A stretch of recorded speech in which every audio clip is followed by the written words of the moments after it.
déjeme saludar al maestro Ricardo Sevilla, periodista de larga trayectoria, el terror de la fachiza en X con sus hilos, escritor, columnista, fundador y conductor de su espacio en YouTube, Los Datos Duros, y orgullosamente miembro de esta familia sin censura. Querido Ricardo, por otra razón yo le decía a la presidenta que el que no conoce su historia está condenado a repetir los errores. Y bueno, aquellos que están defendiendo a Elon Musk diciendo que fue un juego, una inocentada, eso del saludo fascista al estilo de Adolfo Hitler, eh, pues hay que mostrarles las imágenes y las similitudes con los saludos de Adolfo Hitler o los racistas en diferentes manifestaciones en Estados Unidos. No veo la inocentada y no veo la forma en que se pueda defender lo indefendible. De hecho, Donald Trump debería de desmarcarse públicamente de quien se convirtió en uno de sus más cercanos colaboradores, el dueño de X, antes Twitter. Querido Ricardo Sevilla, ¿cómo estás? Estoy muy bien, querido Vicente, público memorioso, y efectivamente te vi en la conferencia presidencial mañanera haciendo este planteamiento que me pareció valioso y valeroso, porque no muchos periodistas se atreven a hacer ese tipo de planteamientos, sobre todo en un marco tan complicado. La llegada de Donald Trump a Washington, a la presidencia de Estados Unidos, uno de los imperios, apuntaba yo en la columna del día de hoy, uno de los imperios que están condenados a desaparecer. Ojo, no estoy hablando de la nación estadounidense, no estoy hablando del país, nada más alejado de eso. Como imperio tiene los días contados, no es un vaticinio, no es una premonición, porque usted sabe perfectamente que a mí no me gustan ese tipo de cosas, sino simple y sencillamente una enseñanza histórica. Y este personaje, el director de Tesla, dueño de Tesla, director de X, antes Twitter, que lo acompaña, que le ha ayudado precisamente a Donald Trump para que se posicione en esa red social en particular. Bueno, pues un personaje que ha llegado de la mano. Yo creo que debería de leer a Curcio Malaparte, el gran biógrafo e ironista de Benito Mussolini, debería de leer a los grandes autores que han hablado precisamente de este racismo, porque desafortunadamente no se ha estudiado lo suficiente y este personaje pues se le hace no chistoso, dices tú, no es una inocentada, efectivamente no lo es, sale prácticamente del closet Elon Musk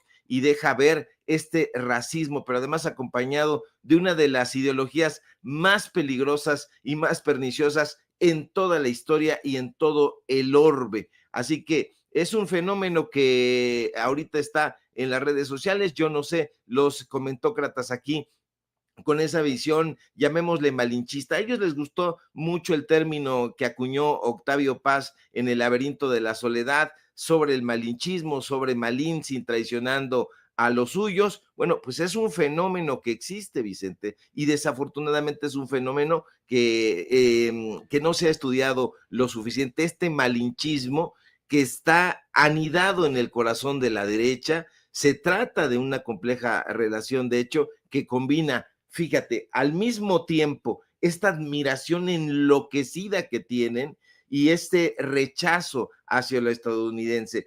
Sociológicamente, este malinchismo que hoy, insisto, parece anidarse en el estómago de la derecha, surge de un complejo histórico de inferioridad. Sí, estos personajes se sienten inferiores, así es, aunque ellos se las den de muy acá, como dicen en mi barrio, en realidad se sienten inferiores porque es un complejo que se origina desde el momento en que llegaron los aventureros españoles, los piratas españoles, y que se profundizó con las pérdidas territoriales frente a Estados Unidos, en la que ayudaron precisamente los personajes conservadores de este país. Y es ahí donde muchas personas se estancan. Estos comentócratas, estos políticos de derecha, que han desarrollado esta relación ambivalente con Estados Unidos. Insisto, por un lado, admiran lo que ellos llaman y consideran su modernidad, su desarrollo, pero por otro lado, sienten este profundo resentimiento histórico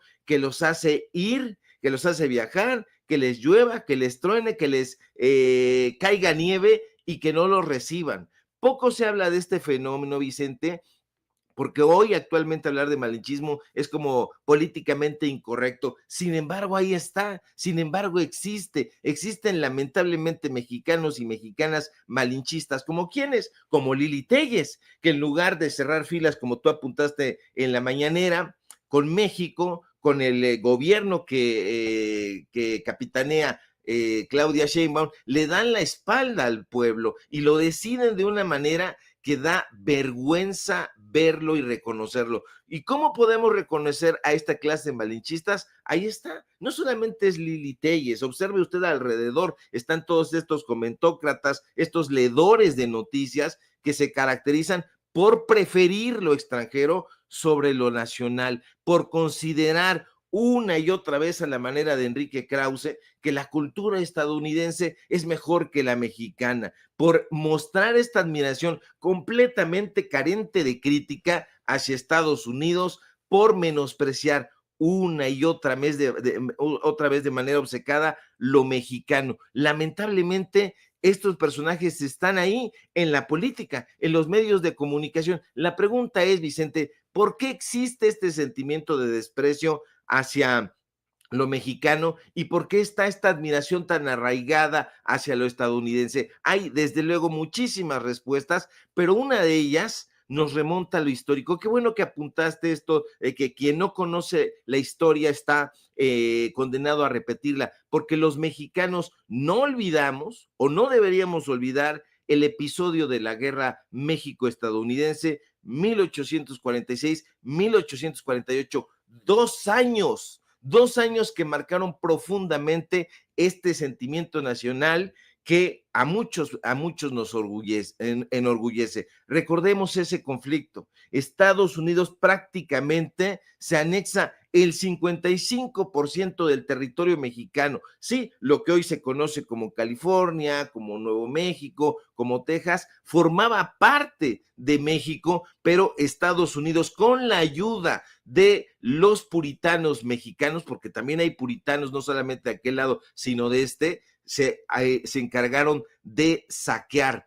Carlos Fuentes decía, por cierto, Vicente, que los estadounidenses eran hijos de los barcos piratas. A nosotros decía eso, y yo estoy de acuerdo con eso, Vicente, porque dejémonos de cosas, dejémonos de eufemismos. No son, a nosotros, si alzamos la mirada, vamos a encontrar Uxmal, vamos a encontrar las pirámides de Teotihuacán, vamos a encontrar las civilizaciones olmecas, mayas, vamos a encontrar todas las referencias de las culturas mesoamericanas. Ellos no, y hay que decirlo con todas sus letras. ¿Por qué? Porque decía Carlos Fuentes, o lo recordaba, no lo decía concretamente, pero creo que sí lo recordaba. Él recordaba a este pirata, a Walter Raleigh, para fundar una colonia al norte de Florida. ¿Se acuerda?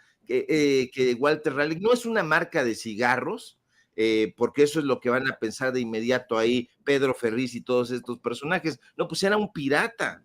Los actuales habitantes de Estados Unidos no son los Hopi, no es esa etnia indígena que hablaba utoazteca y que vivían a orillas del río Colorado, pero como Elon Musk, como Donald Trump y todos sus aplaudidores no han leído a James Fenimore Cooper ni a ninguno de los novelistas estadounidenses de la llamada literatura fundacional, no conocen ese tipo de historia. Tampoco son hijos de los vikingos, si me apura usted, que venían de Groenlandia y que navegaron hacia la costa oriental de lo que hoy se conoce como América del Norte.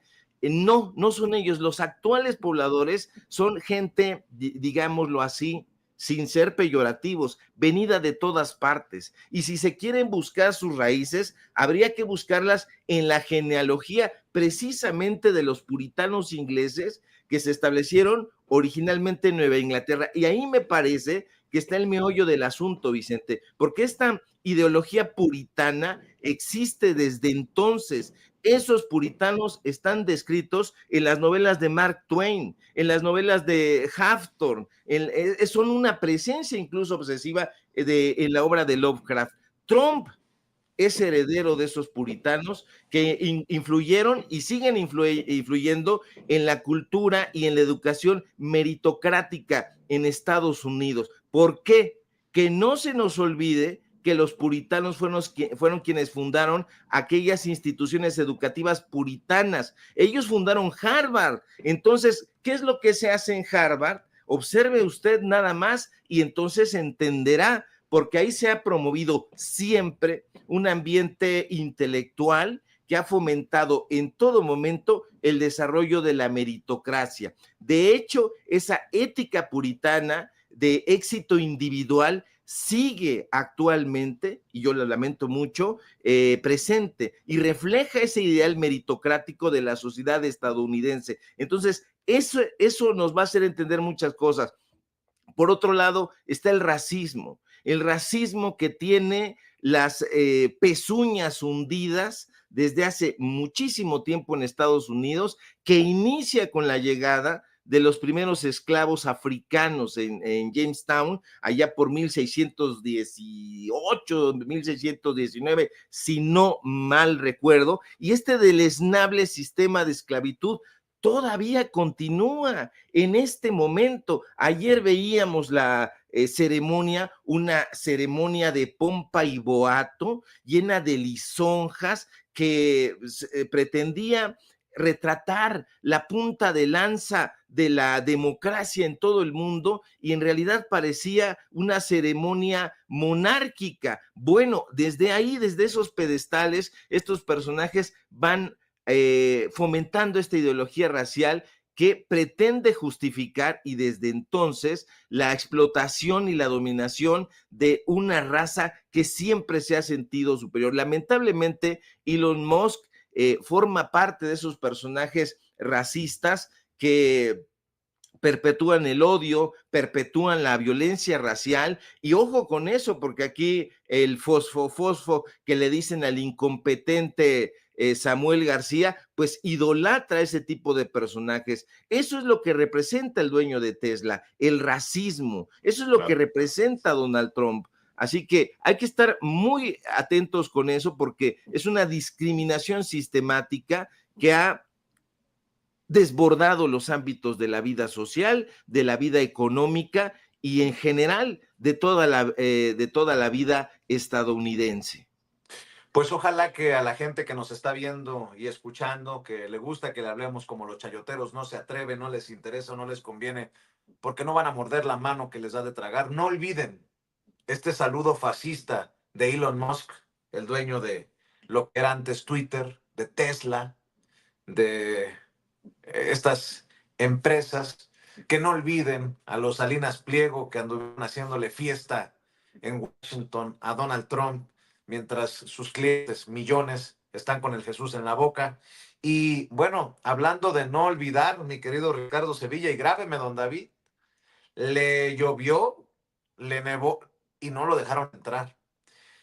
Qué exhibidota para Enrique Vargas del Villar, senador panista de Huixquilucan en el Estado de México, que fue a aplaudir a Trump, le dieron una patada en el yoyo y se quedó en la calle. Perdón por mi expresión, pero se tenía que decir y se dijo, dirían en las redes sociales, maestro. Así es, se tenía que decir y se dijo, y sí le dieron una patada, sonora patada ahí en el yoyo. Aquí le dirían en el barrio, en el no me niegues, pero bueno, la gente se expresa de esa manera. Efectivamente le llovió, le nevó y no lo dejaron pasar. ¿De quién estamos hablando? Estamos hablando de Enrique Vargas del Villar, senador panista. Yo subrayo panista y subrayo Huixquilucan, que le fue a aplaudir, que le dieron una patada, que no lo reciben y que viene con un cuento ahí. Fue como una especie de corresponsal de Huixquilucan, pero precisamente la semana pasada Acuérdese usted, aquí lo exhibimos, la exhibidota que le dimos con datos duros de lo que están haciendo este personaje, Enrique Vargas del Villar, y Romina Contreras, que es su esposa, y que son dos panistas mal gobernado y saqueado desde hace 9 años, Huixquilucan, uno de los municipios más ricos de todo el país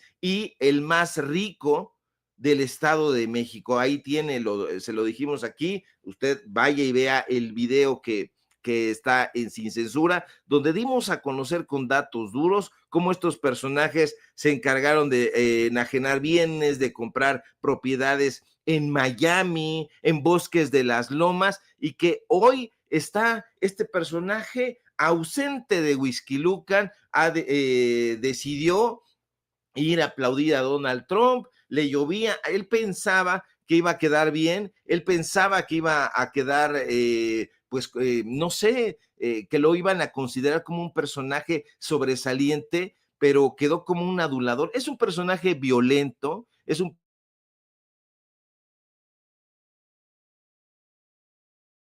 cae tan pesado incluso en los circuitos políticos de la derecha, que imagínense, hasta mexicanos contra la corrupción y la impunidad, o a favor de la corrupción y la impunidad, como dijera el expresidente López Obrador, lo han exhibido. Ha sido exhibido en el periódico Reforma de Junco de la Vega, ha sido exhibido una y otra vez, y ahí está el personaje impune. Yo estaba haciendo el ejercicio, dije, voy a hacer algunos highlights y traté de utilizar la disque inteligencia artificial. Dije, ahorita, porque debo decirle a usted cómo trabajo yo. Yo hago 5 highlights y los pongo aquí en mi prompter, que es es un teléfono, y entonces aquí de cuando en cuando les estoy echando un ojo para que no me vaya yo a salir de control. Y dije, bueno, vamos a hacer, ¿y qué cree que dice la chingada inteligencia artificial? Que no puede hacer eso, porque la inteligencia artificial es de derecha. No pueden hacer un trabajo que tenga que ver con la reflexión. Por eso usted no haga ese tipo de cosas. Usted reflexione, vea siempre los datos duros, hable sin censura, porque este tipo de personajes son aduladores, son corruptos, son señalados y se les ha probado, y ahí siguen una y otra vez, lamentablemente, saqueando y colocando ahí de manera nepotista a sus herederos. Vamos a ver cuál es el trayecto que continúan haciendo estos personajes. No dieron respuesta en el gobierno de Huixquilucan, no dieron respuesta a este reportaje. Hubo desde luego muchos bots que llegaron a las redes sociales, a nuestro programa, y que empezaron a decir que Vargas del Villar era poco menos que un superhéroe, pero ya lo vio usted. En estos videos que están circulando, fue un personaje de opereta, un segundón al que no le quisieron abrir las puertas allá en la ceremonia donde iba a aplaudir a su ídolo. ¿Quién le fue a aplaudir? Bukele. ¿Quién le fue a aplaudir? Milei. Toda esta clase de personajes aspirantes a dictadores y que lo están lamentablemente logrando. La ausencia de la doctora Claudia Sheinbaum, presidenta de este país, no hizo falta, porque era una reunión de personajes puritanos, de personajes conservadores y de personajes que, a pesar de que están ahí como malinchistas, pues les dan una sonora patada en el rabo. Pues mientras le recomendamos vitacilina para el yoyo precisamente al senador panista, ¿por qué no también invitamos a los panistas, priistas, para que hagan berrinches leyendo tus hilos en Twitter, bueno, en X, antes Twitter, para que lean tus comentarios, escuchen tus análisis, también en tus trincheras, mi querido Ricardo Sevilla? Claro que sí, querido Vicente, público memorioso, síganme, por favor, respáldenme en mis redes sociales, ahí donde estamos dando la guerra, precisamente en el cuartel de Elon Musk. Este personaje, híjole, yo tengo muchas cosas que decir, pero lamentablemente, como tienen que ver con índole de temáticas fascistas, pues, híjole, usted sabe perfectamente que hay que medirle la temperatura, pero allá vamos a ir a hablar fuerte también. Síganme en mis redes sociales, en X, @SevillaCrítico, en Facebook, Ricardo Sevilla, y nada más. Síganme en Paralelo 24, en Los Datos Duros Podcast, Ahí está nuestro nuevo episodio, así va a estar saliendo lunes a lunes para que usted lo vea y por supuesto aquí en La Familia Sin Censura, donde somos orgullosamente miembros. Te mando un fuerte abrazo, mi querido Vicente, y estamos al pendiente de la información. Un abrazo, maestro. Nos vemos al ratito. El maestro Ricardo Sevilla hablando con nosotros sin censura.